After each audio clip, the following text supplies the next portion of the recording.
Assalamualaikum warahmatullahi wabarakatuh.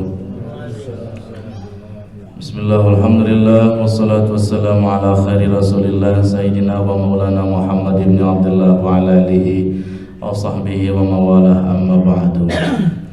Hadirin wal hadirah, Bapak Ibu yang dirahmati Allah subhanahu wa ta'ala, alhamdulillah di kesempatan malam hari ini Allah subhanahu wa ta'ala masih memberikan umur, usia dan kesehatan kepada kita semua, sehingga kita masih bisa melaksanakan salah satu kewajiban kita selaku umat muslim, yaitu melaksanakan sholat isya berjamaah. Hadirin wal hadirah, Bapak Ibu yang dirahmati Allah subhanahu wa ta'ala, umat yang pertama diwajibkan melaksanakan ibadah puasa ternyata adalah umatnya Nabi Nuh alaihi salam.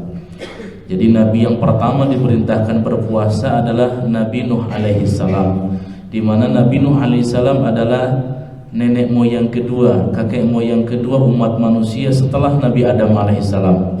Karena ternyata di zaman Nabi Nuh alaihi salam, di mana ketika Nabi Nuh alaihi salam berdakwah kurang lebih hampir 950 tahun berdakwah, dan ternyata yang beriman hanya sekitar 80 sampai 90 orang. 950 tahun berdakwah, yang beriman hanya sekitar 80 sampai 90 orang. Maka kemudian Allah subhanahu wa ta'ala memberikan azab kepada kaum Nabi Nuh alaihi salam dengan diberikan tsunami yang sangat besar, dan ternyata kemudian semua manusia ketika itu dibinasakan oleh Allah subhanahu wa ta'ala, dimatikan oleh Allah subhanahu wa ta'ala, terkecuali 80 orang yang ikut dengan Nabi Nuh alaihi salam di bahteranya Nabi Nuh alaihi salam. Dan ternyata hadirin wal hadirah, Bapak Ibu yang dirahmati Allah, di antara 80 orang tersebut tidak ada yang memiliki keturunan kecuali hanyalah Nabi Nuh alaihi salam. Maka disebutlah Nabi Nuh alaihi salam sebagai kakek moyang umat manusia setelah Nabi Adam alaihi salam. Dan di masa Nabi Nuh pula Allah subhanahu wa ta'ala wajibkan ibadah puasa. Lalu kemudian sampailah ke zaman Nabi Hud, Nabi Saleh, terus sampai akhirnya di zaman Nabi kita, junjungan kita, Kanjeng Nabi Muhammad sallallahu alaihi wasallam. Dulu pertama Rasulullah sallam kemudian diperintahkan oleh Allah subhanahu wa ta'ala untuk berpuasa. Rasulullah sallam masih melaksanakan puasa seperti yang dilaksanakan oleh Nabi Nuh alaihi salam. Di mana hadirin wa hadirah, Bapak Ibu yang dirahmati Allah, dulu itu puasanya bukan puasa Ramadan. Jadi dulu itu awal diwajibkan berpuasa, puasanya adalah 3 hari setiap bulan, dan kemudian ditambah dengan tanggal 10 bulan Muharram.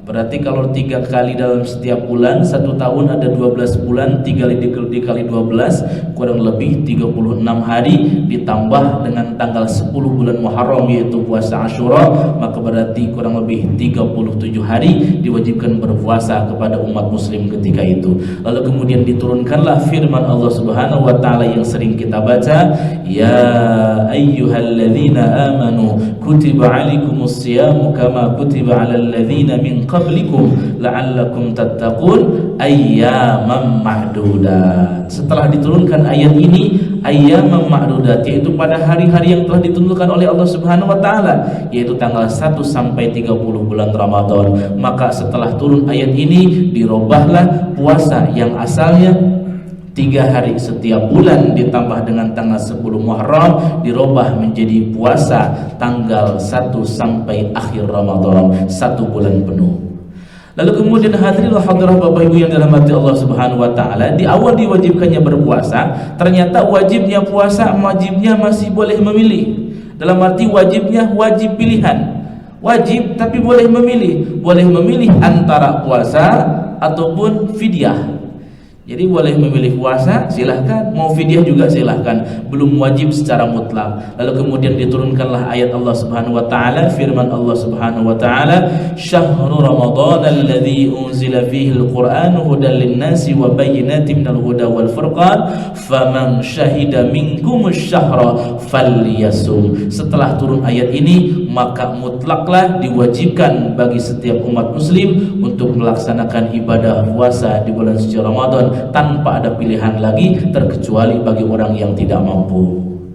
Lalu kemudian hadirin hadirah, Bapak Ibu yang dirahmati Allah, yang ketiga, ibadah puasa ini dulunya awalnya boleh makan dan boleh minum, boleh berbuka itu dari mulai azan maghrib, dari mulai terbenamnya matahari sampai tidur.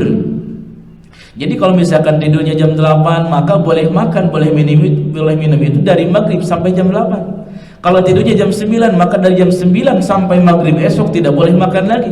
Kalau tidurnya jam 10 malam, maka dari jam 10 malam sampai maghrib esok tidak boleh makan dan minum lagi. Lalu kemudian akhirnya ada seorang sahabat Rasulullah SAW, yaitu sahabat Ansor bernama Sirma. Sahabat tersebut adalah pekerja keras. Beliau bekerja dari pagi sampai sore hari, lalu kemudian pulang dari pekerjaannya sampai rumahnya sekitar Isya, lalu kemudian belum melaksanakan sholat Isya berjamaah, ba'da Isya berjamaah, lalu kemudian beliau ngantuk. Akhirnya karena ngantuk berat, kemudian beliau pun tertidur. Akhirnya beliau tidak makan dari maghrib sampai isya tersebut. Akhirnya keesokan harinya sahabat tersebut terlihat seperti lemah, letih, lesu, letoy dan loyo. Jangankan jam 12 siang Bapak Ibu, jangankan jam 1 siang, jam 6 pagi saja sudah mulai terlihat letih. Akhirnya kemudian ketemulah di siang hari, bertemulah dengan Rasulullah SAW. Ditanya oleh Rasul, sahabat Sirma, kenapa engkau begitu lemah, letih, lesu? Dijawab oleh sahabat Sirma, ya Rasul, saya tadi malam tidak sempat makan ya Rasul. Loh kenapa? Karena saya pulang kerja larut malam, hampir Isya. Setelah Isya kemudian saya sholat berjamaah, ba'da Isya saya tak kuat ngantuk ya Rasul. Akhirnya saya tertidur. Akhirnya dari mulai Isya kemarin sampai sekarang saya tidak makan lagi ya Rasul. Maka bagaimana? Diturunkanlah firman Allah Subhanahu wa taala, wa hilla lakum lailatas siyamir rafasu ila nisaikum hunna libasul lakum wa antum libasul lahun, sampai ayat kulu washrabu hatta yatabayyana lakumul khaytul abyadu minal khaytil aswadi minal fajr. Setelah turun ayat ini, maka dirobahlah, boleh berbuka, boleh makan dan minum, boleh bersenggama dari mulai terbenamnya matahari sampai terbitnya fajar, dari mulai maghrib sampai subuh. Itulah kurang lebih sejarah diwajibkannya ibadah puasa. Maka berarti hadirin wal hadirah Bapak Ibu yang dirahmati Allah, puasa pernah mengalami 3 perubahan. Perubahan yang pertama adalah yang asalnya setiap bulan 3 hari dirubah menjadi selama 1 bulan penuh di bulan suci Ramadan. Yang keduanya yang asalnya adalah wajibnya pilihan, boleh memilih antara puasa atau fidyah, kemudian dirubah menjadi wajib puasa. Dan yang ketiga asalnya boleh berbuka dari mulai maghrib sampai tidur, kemudian dirubah boleh berbuka puasa dari maghrib sampai subuh. Kurang lebih itu sejarah dilaksanakan diwajibkannya ibadah puasa. Semoga menjadi penambah pemeliharaan ilmu pengetahuan agama kita, dan semoga bermanfaat bagi kita semua. Amin ya Allah ya Rabbal Alamin. Cukup sekian Bapak Ibu yang dirahmati Allah. Waktu sudah menunjukkan pukul 9 kurang 1 jam. InsyaAllah kita akan lanjutkan dengan salat sunnah tarawih berjamaah 11 rakaat. Suratnya mau yang panjang mau yang pendek Bapak Ibu? Kalau yang panjang nanti beresnya jam 10 ya. Berarti suratnya yang biasa saja. Ya betul? Betul? Baik, insyaallah. Mau dari Al-Baqarah sampai Al-Kahfi atau dari At-Takasurah sampai Anas? Ya, yang pendek-pendek saja Bapak Ibu ya. Insyaallah setengah jam kita beres. Mudah-mudahan Allah menerima amal ibadah kita. Semoga Allah terima ibadah puasa kita. Semoga Allah terima salat sunnah tarawih kita. Amin ya Allah ya Rabbal Alamin. Demikian dari saya. Wallahu muwaffiq ila aqwamit thoriq wal 'afwu minkum. Assalamualaikum warahmatullahi wabarakatuh.